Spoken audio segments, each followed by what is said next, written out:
Hey everyone, welcome back to the podcast, The Relentless Pursuit. I'm your host, Cayt, and I'm excited to talk to you today and kick off a new series, The Relentless Pursuit in Every Role.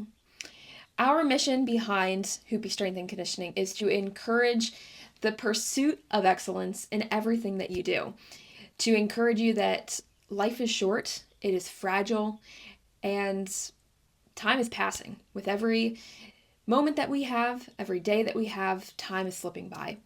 And so, whether you are chasing something big or living in the mundane of the day, or something good happens throughout your day, something bad happens throughout your day, the reminder that life is short, to grab a hold of it, to pursue it relentlessly, to give your best, to learn from mistakes, to grow, flourish, be the best person that you can be, and continue living out an excellent pursuit. So, we're going to talk about a topic today that I enjoy a lot. I love training. I love working out and pursuing that. But even more than that, I love food. I love the health and wellness side of food. I love getting into the nitty gritty of how that can be better. It just is a little bit more interesting to me. And that's why Cody and I are a good pair, because he loves exercise, he loves training, he loves studying that, and I love it as well. But his passion for that is me with food and nutrition and really dialing that in. So it's been a pursuit of mine for a while. I don't think I have necessarily talked about, well, somewhat in the last podcast, talking about standards and living out that path, being a little bit lonely, and then finally leading to community because of those standards. I did briefly start to talk about my history with disordered eating, and most of that was from trying to do it perfectly. So this began probably in high school. It was more so I was a swimmer. I don't think that really had anything to do with it in my case, but I wanted to be tiny. I wanted to be teeny tiny and barely ate. Did not eat nearly enough for being an athlete and for working out 20 plus hours a week during the season. Did not steward that well at all. Didn't eat. And I don't think it was really something that was, I don't remember coaches or anyone really encouraging it. It was, or discouraging it, but it was never something we sat down and were educated on how to eat and what to eat to live well, but also to perform. So that carried on through college, all through college, a little bit out of college, and just trying to do it so perfectly. And that is when I got more into binge eating. I would eat perfectly around people to a T. Monday through Friday, it was picture perfect. And then the weekends would come, not every weekend, but it would be a breaking point, and just would eat bad foods, a lot of food, and feel terrible. And it was a cycle that was not enjoyable at the moment. Really wanted to get out of it, and really struggled because I didn't quite understand how to just approach food in a healthy way. It was when Cody and I met that I started to notice a difference. Eating bad food, quote unquote bad food, around him was never judged. It was never seen as me doing the wrong thing. It was more of a, let's have some ice cream together, or let's, cookies are at the family get together, let's eat some cookies. And then we'd get right back on track. We'd have our good meals, we'd have a little snack, and it was just a part of normal life. And things just really started to begin to change from there. I'm so thankful for where I am today with my relationship with food, and without going further into that necessarily today, it has been a journey for sure. There have been plenty of ups and downs with this from high school, but for the last at least 4 years, I would confidently say have been so healthy in my approach to food, and truly an approach of seeing food as an opportunity to nourish my body rather than, and I think especially during this time, if it fits your macros was a big thing. And so the concept of just eating any food if it fits within your macros was good enough. Moving away from that has been pivotal, truthfully. Food is such an opportunity. You're eating multiple times a day, and every time you do that, you are either giving your body what it needs and what it craves, or foods that are going to make you feel sluggish, not move the needle, not help you, and ultimately just they're not good for you. There is a time and place for more balance. I say that with an approach of just a healthy lifestyle of viewing food. There are definitely sports and moments that you have to be 100% locked in. I get that. I appreciate that. That is not for me. That is not my approach. That is not the way I encourage my clients. I really feel strongly about this being a lifestyle and something that you can do sustainably and do no matter where you are. Whether you're at home, traveling, at a different party, no matter what is going on around you, you're able to pursue this. It's not a diet. It's not a strictness to be so locked in. It's simply you choosing to steward these choices well. So let's first hop into what even is real food. And simply, I think an easy way to think of it is it's an ingredient rather than a food product. That's one easy way. Another is if the food was grown, harvested, raised, it's not being created in a lab and put together, sitting on the shelf for who knows how long, and then you're putting it in the oven, the microwave, able to pull it out of the package and just eat it from, again, who knows how long ago it was made, how many ingredients were used. That's not real food. So the easiest way to really and simply think of it is how is it created? And you can also flip over, look at the ingredient list. So if it is minimal ingredient, 3 to 5 or less ingredients, ideally if you can even get single ingredient, that's where you're going to be at your best with getting real food. That might even sound difficult if this is new, but meats, vegetables, fruits, those are the things that you're going to want to seek to have single ingredient, minimal ingredient foods. You want that food to be as close to its original state as possible, meaning, like I said, it hasn't been created by tens of ingredients in a lab, sat on a shelf, shipped all over, sat on that shelf, and now you're about to eat it. That is very far from the original state of whatever food it is maybe being called. So that is the simple approach of what even is real food. Now, the second part to this that I think is also pretty self-explanatory, but if you're stuck wondering why does it even matter, this can really go back to the days of if it fits your macros, let's say in that comparison, where it was all about total calories and the breakdown of those macros, and whether you got 2 donuts in for your fat or you were getting olive oil and avocado and some nuts. It didn't matter because you were fulfilling and staying in the constraint of the fat and macros and total calories that you were allotted for a day. The reason real food matters is the sense that it is filling your body with nutrients. Just like I said a moment ago, that it's an opportunity to actually give your body what it needs, what it is craving, what is going to support your body, fuel your body, help you do things well, and help you thrive. Eating those other foods, while they still fit within your daily calories, they're not providing you any benefit. Is it wrong to eat that every once in a while? No. Have the donut, have your pizza, have some foods. But when it becomes a game of how can I fill my diet with these foods that I enjoy and not get fat, it's a totally different mindset from how can I even get away from tracking where I don't need to be in a fitness food tracker every day. I don't need to be weighing everything.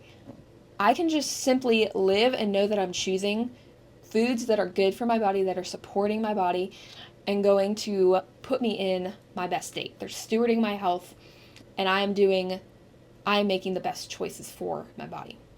I think the what and the why we know on a simple level of that's what our body needs.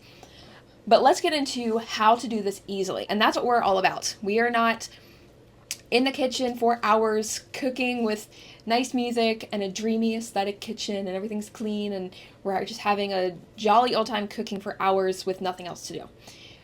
Sometimes, sure, that's why we like to cook on Sundays, and we'll get into the meal prep side of this, but we do enjoy that.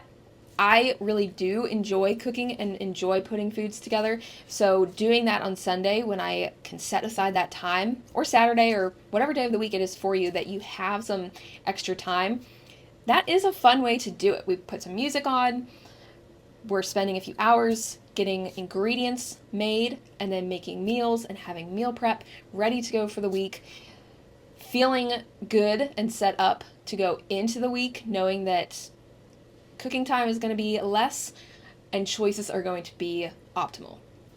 So you can make it fun. You can make it an enjoyable, leisurely experience, but it doesn't have to be that way. It doesn't have to be complicated. So that's what we're going to talk about. And one of the tips, we'll just hop right into that, is to batch cook. Either have a day that you're going to, and I say a day, but I mean, really, this maybe takes us from, we go grocery shopping, which that is about the same every week. We're not wandering around the grocery store wondering what to get. It is, at this point, a very regular grocery list restock. If we have a new recipe, sure, maybe there might be some new ingredients that we're going to look for and grab, but for the most part, it is the same, just restocking and also having it planned in advance. So when we go into the grocery store, it is not overwhelming by any means. We also love grocery shopping. That is one of our favorite things to do on the weekends. And again, sometimes if we do have time, we'll go to Fresh Market. They have coffee. We'll get coffee, walk around the store, and just make it a fun experience. I think that also adds an element to this that you can make it fun. And either from the very beginning of getting the food to cooking the food and then to eating the food, you can make it enjoyable. So whether that be going to the farmer's market, going to a fun new grocery store, or if that part is not necessarily fun to you and you already know that, have your grocery store that you know the layout, you know where things are, get in, get your restock, get out. Then on that day or the next day, we will get foods ready. So cleaning chicken, marinating chicken, getting the veggies roasted or ready to go on the grill, rice in through the rice cooker, getting all of that going, and then we will add it into, for me, I do make lunch bowls that are already made and ready to go. Cody has a big container that he brings into work, and we have veggies and the other chicken in different glass containers to pull out for dinner. So everything is kind of set up in its own different way, own system, but that is the idea of it, that you are meal prepping, having food ready to go. So you can do that either on a day that you set aside 2, 3, maybe up to 4 hours, but I would even be hesitant to say that. It's maybe including the grocery shopping, but we just don't really view that as a part of the time, but it is, so maybe up to 4 hours. And you can, like I said, do it all in a chunk, spread it out however you want. But however you do it, you can expect to spend about that much time, and it's done for the week though. So when you think of it in terms of maybe you did spend 4 hours, but otherwise you would have been spending 30 to 40 minutes maybe a night cooking, but you also had to get ready to cook, you're cleaning the dishes from cooking, all of those other little things that add up. Whereas on meal prep day, you're doing a large sum of dishes one time, and then during the week, you're just rinsing a plate. So it does save time in one sense, and you can look at it however you want. If you also don't want to meal prep a large amount of food for, a full week or a good chunk of the week, you can also do just a few days. So let's say you're making a dinner on Sunday, double the recipe or triple the recipe, and you'll have 2 to 3 nights of dinner ready to go. Rather than you're already cooking and you just make one, you can make a little bit extra, set that in a leftover container, and then you're ready to go with some extras for Monday and Tuesday, and you have yourself set up for that. And then Wednesday you cook again and you do the same thing, double, triple batch, finish off the week, and you're good to go. The other thing you can do, if you want to cook every night, you could also just prep ingredients. So you could clean the chicken, have it sliced the way you want, have marinades maybe ready to go, or sauces or anything like that you're going to make. You can clean the vegetables, get them set up in, chopped or however you want to have them prepared. But you can somewhat do the first step of prepping food and then just stop there. But at least things are ready to go so that when the night comes around that you are cooking, you don't have to do that first step. So, and you can be creative with that if there's any other way that you think it would help you to get things ready that I didn't mention. Meal prep is our go-to. And then batch cooking would be our second. If we don't get to meal prep, that would be the second, that we make something in a larger chunk. But if you can think of anything else for you that would work, by all means, have fun with this, play around with this, and figure out a way that sets you up for success throughout the week. Okay, so the next from that is, and I guess this should have gone ahead of this, but decision fatigue is one of the easiest ways to let ourselves get away from cooking. There's a commercial, I can't remember which one, or you'll hear it all the time though, that like, oh, I have to think about what to make for dinner for the rest of my life. And it sounds like a silly thing to think about, but when you do put so much pressure around it, it can be a thought that, you're going through the day and then all of a sudden it's dinner time and you have no idea what you're having for dinner. So one, in this case, we don't have that because there's not necessarily the variety of a new recipe every night or new ingredients every night. We have staples that are always there. And we're also going to talk about building a plate, but I think that will help remove the guesswork as well. There's never this thought of, oh, I have to go through Pinterest and build a board of meals for the week, and they have to be new and, brand new to our kitchen, try something new all the time. Again, this can be fun. Have this once a week if you want to do it, once a month, if you want to try new ingredients and play around and actually just make cooking a fun new hobby in a sense. But in terms of eating and getting real food on your table every night, it does not need to be complicated. Stick to the basics, stick to simple staples, and let's just go into building the meal, and then we'll come back, I think. So building a plate is a very easy approach and alternative to tracking your food. Like I said, we do not currently track. Now, in the past, have we tracked? Yes. I think there is a good element to this, especially if you are new, to learn portion sizes, to learn how much protein is in a serving, to be able to get that eyeball feel so that you are able to go into this approach. It can be hard if, like I said, mentally it becomes a little bit of an obsession with tracking and making things perfect to the dot.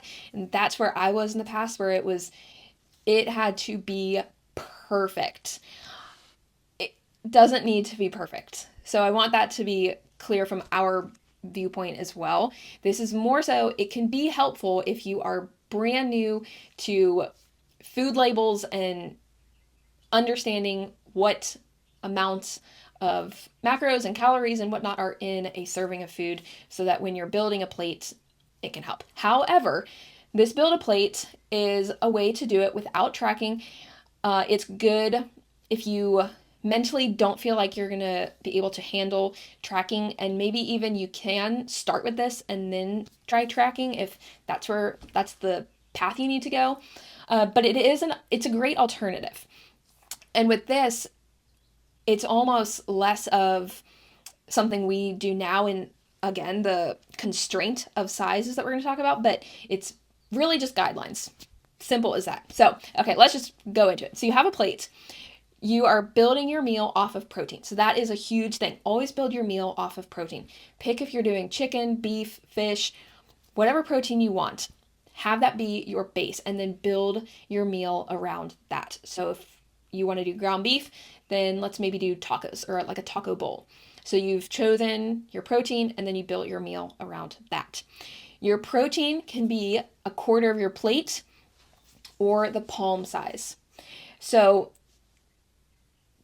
that is a good way to eyeball measure and get an amount of protein that is going to be a good amount for a dinner, about 25 to 30 grams. And of course, because of everyone's hand sizes being different and relative to your body size, it's a good way to choose that and have it still fit you. It can also be a quarter of your plate though. So if you put it down on your plate or your bowl or whatever you're using, that's another way to measure it. Carb, same idea, a quarter of your plate or a fist size.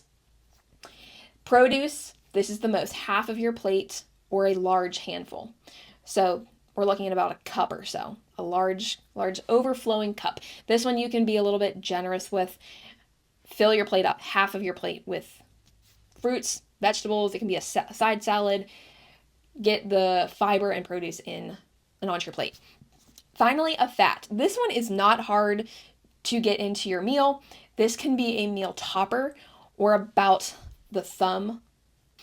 And this one, if you're cooking with fats, if you're topping with fat, like a dressing, or you can top with avocado, things like that, nuts, seeds, it's very easy to get fats in. So this one is last. You don't need to really think much about it.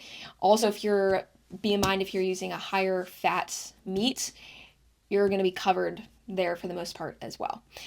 Again, this is not built for anyone specific. It's not a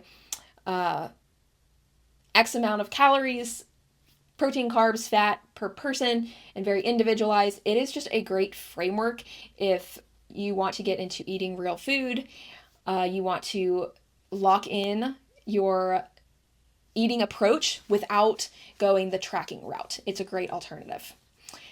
Back to the decision fatigue and building meals. You can also find a few meals you like and just rotate them. So you can, if you do need more variety, you can plan out a whole week of meals and switch that up, make that a part of your Sunday routine.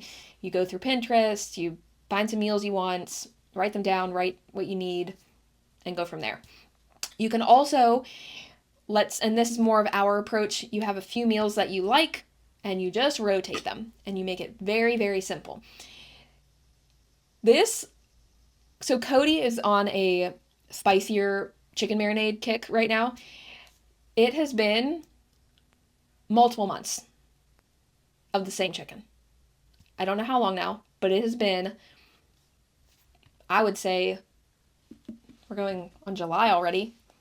Maybe half the year, maybe a little bit less than that, but multiple months of the same thing every week. In my case, I have a chicken marinade, posted it on Instagram 2 weeks ago, I think. My absolute favorite.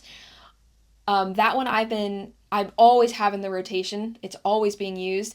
But right now I'm having it for lunch and dinner. We did our dinner chicken prep with that marinade for about 3 weeks now. But I will rotate in maybe a fajita marinade or like a zesty chili lime, which basically fajita, honey mustard,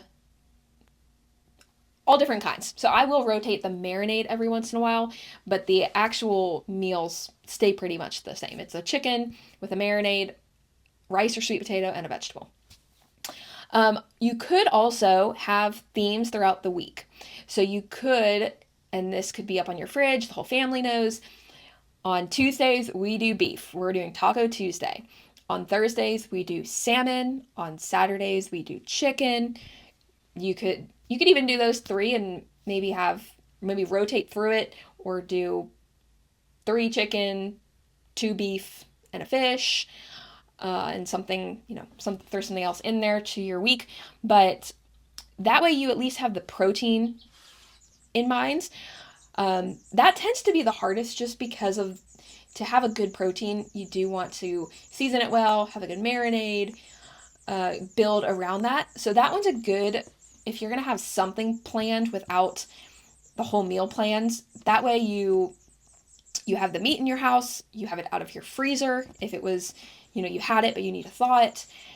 It just sets up an easier approach to cooking. So those are some more helpful ideas there in the preparing. Going off of that, have staples on hand. Just said about if you have meat in your freezer, that's a big one. Have meat in your freezer, have frozen fruit, frozen veggies, have our spice cabinet is so full. We never run out of spices. If you're going to have protein as your base, like I just said, you want it to be good. Even just a few years ago when I was not doing that, that was just the idea around eating healthy food, that it had to be boring and it had to be plain and simple meat, broccoli, and rice. And it just doesn't have to be that way. You can really make your chicken and your beef and your salmon and whatever meat you choose, you can really make it taste so, so good. So have oils, vinegars, spices, salt, all of these things. Have them on hand, have them in your pantry as backups. Of course, for the most part, I'm sure there's a grocery store nearby. You can always run out and grab stuff, but it makes such a difference if you do need to cook a meal and you're able to you run out of a garlic powder in your drawer and you can reach back and grab another garlic powder, rather than having to delay that by running to the store just to grab a spice. So have a few of these stocked up and ready to go for you. It sounds like it might be silly, but it actually does really make a difference. And those are the few main things that I would recommend having on hand. I have a free kitchen staple guide that I'll link if you want to grab it, but it's kitchen appliances that we find helpful, kitchen tools, pantry type items that we were just talking about, things to have in your freezer, storage items, things like that just make the cooking process so easy and also enjoyable. So it makes it just a fun and easy process. Lastly, keeping it simple, and we have touched this, I think, multiple times now throughout, but it doesn't have to be complicated. It doesn't have to be boring. It can be fun and enjoyable, and you can have the times that you have an open Sunday and you have music on and the windows are open and you're just all hanging around cooking together, and that's dreamy and love it. I'm here for that. But it's not always going to be that way. And it also doesn't have to be that way. So if you feel like you're seeing on Instagram, people are just cooking and it's beautiful and aesthetic, and you're cooking and your kitchen is a mess and it's just a messy time, know that I'm right there with you. Our kitchen is, the sink is full of dishes by the time we're done cooking. The stovetop is a mess. Things are on the countertop from spilling, or just, it's not an aesthetic thing for me either. So you're not alone if you feel like that. But also, there are going to be moments that it's just not so full of time. So let's say you're running out, your morning was a little chaotic, you have to run out the door, and you could run through Starbucks, grab a coffee and a sandwich and do something like that. You could easily do that. Now you could try to do your best to make that a good choice, but my take on it is you can also whip up a smoothie in 3 minutes and you're going to have something packed full of nutrients. You're going to feel so much better about the choice you made, and you're also going to save a lot of money. So keep that in mind. If you find yourself running through the drive-thru every morning or every day for lunch, I think lunch is another common one. Breakfast, it seems to be, people are running out the door and then they drive through to get breakfast. But also lunch, I feel like people don't prepare in advance and then they're out of the house for the day and they need food. So they run to Chick-fil-A or something and grab a lunch. And that is, one, just not a great habit to have for your health. But two, you're going to save a whole lot of money by buying food and cooking at home. Whether you are buying the best food or shopping at Aldi, which we do a ton, buying real foods is going to be cheaper than eating out every day. So have things like that, whether it be the smoothie, whether it be a yogurt bowl that you put in a little glass container and you bring with you for, the moment you're able to start eating. Things like that. Overnight oats. Have chia seed pudding. Have these options on hand that you can easily get together in 5 minutes or less. I promise. They really are so, so fast.